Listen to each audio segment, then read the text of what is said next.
Hello, this is Captain Terry Hestilow, United States Army, retired. Many of you may have followed me on Facebook, read many of the articles that I wrote on national security, on the politics of the United States, and that would be right up until about December of last year when Facebook decided to do some political censorship and remove me from Facebook. I'm still around, but I'm just not on Facebook anymore. But I am taking time right now to address an issue that I think is important to you and to me. It has to do with the conflict that seems to be almost unmanageable between those of us who are absolutely sincere patriots who love the United States of America and want to see the United States of America protected, preserved, and restored to a position of greatness. But we have run into a conflict where two different sides have identified people that believe that their leadership might be better than the other person's leadership, and so we're out of sorts with each other, and almost to the point of waging war. Be that as it may, let me suggest that maybe we've come to a place where we have to find a way to move forward. You and me, the Trump supporters, the Cruz supporters. I'm not suggesting that we entertain the ideas of the Bill Kristols and others that are of the establishment, that are of the Jeb Bush and John Kasich ilk, that want to maintain their control to the diminished value of the United States, and it's just a matter of power for them. But I believe that Trump supporters and Cruz supporters genuinely want to see the United States of America to be great again.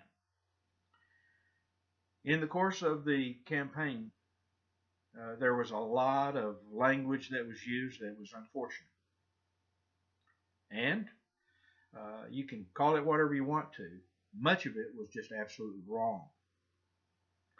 But we're at a point now where we have to come to an agreement.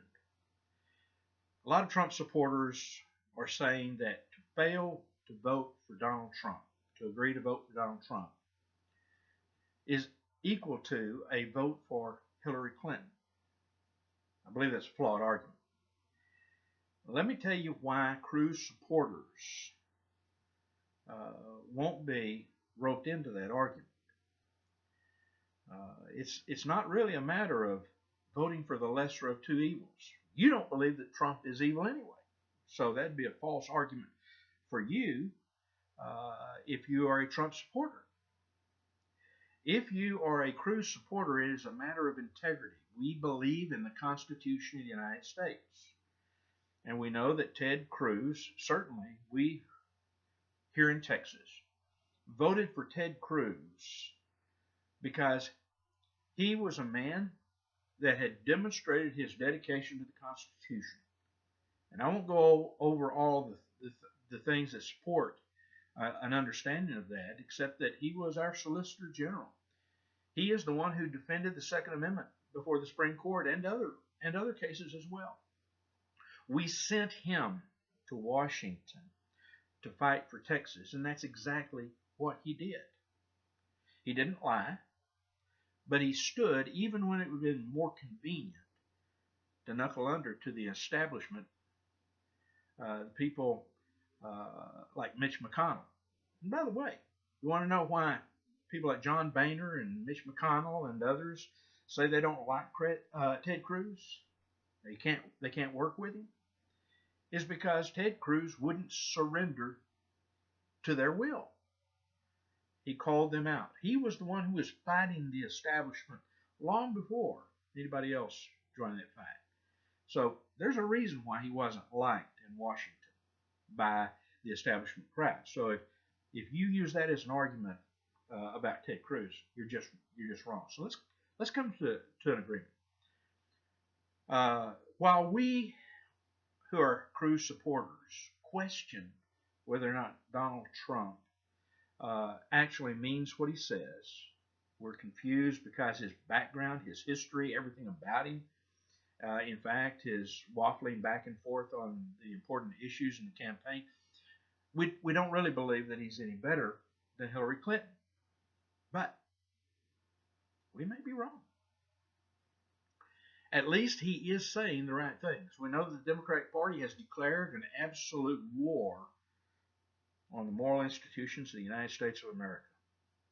They desire to overturn our Constitution. They desire to destroy the United States as we've known it, and to create in its place a strange, perverted United States that you and I would not recognize. And so let's agree.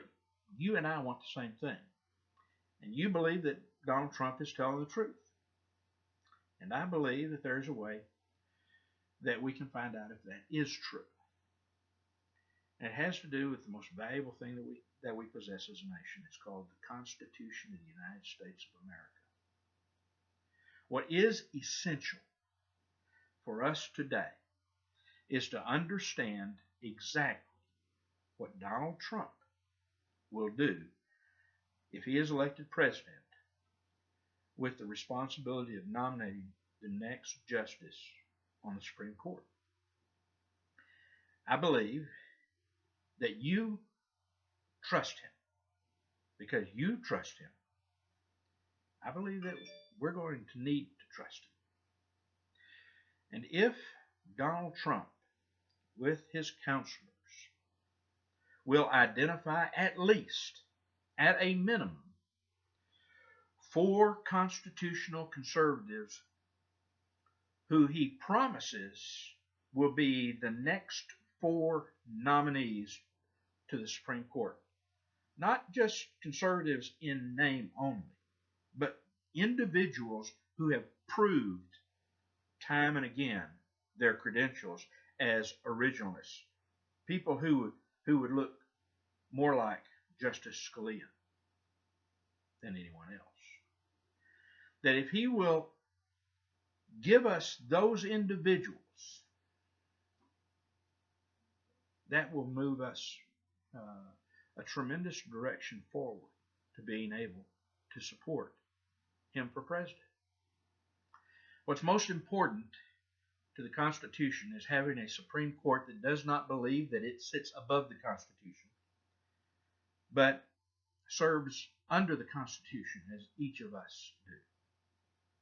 And the only way that we can restore the Constitution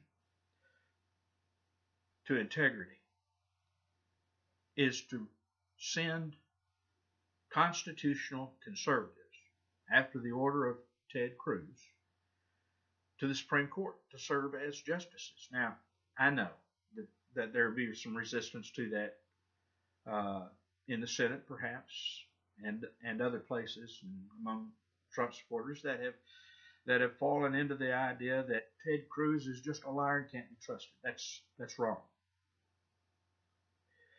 And I know that Ted Cruz has said that he will not accept being nominated to be a justice on the Supreme Court. Let me say to my friends in the Cruz campaign, let me say to my friend whom I love and trust, Ted Cruz, there is no more important place that you can serve than in the Supreme Court of the United States of America. And if you refuse to accept the nomination to be a Supreme Court justice, to be drafted by the people who love the United States and the Constitution every bit as much as you do, if you refuse that draft, then I will have strong questions whether or not we should not close the book on you. I don't want to do that. But we need strong originalist, constitutionalist conservatives on the Supreme Court. And if we have that, I don't believe that Donald Trump, if he fails to live up to his promises, will be able to hurt the United States any more than anybody else. But we have to restore the court.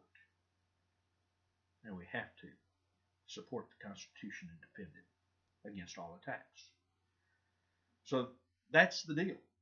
And you say, well, we don't need your deal. We don't think that that Donald Trump has to identify those people. Okay.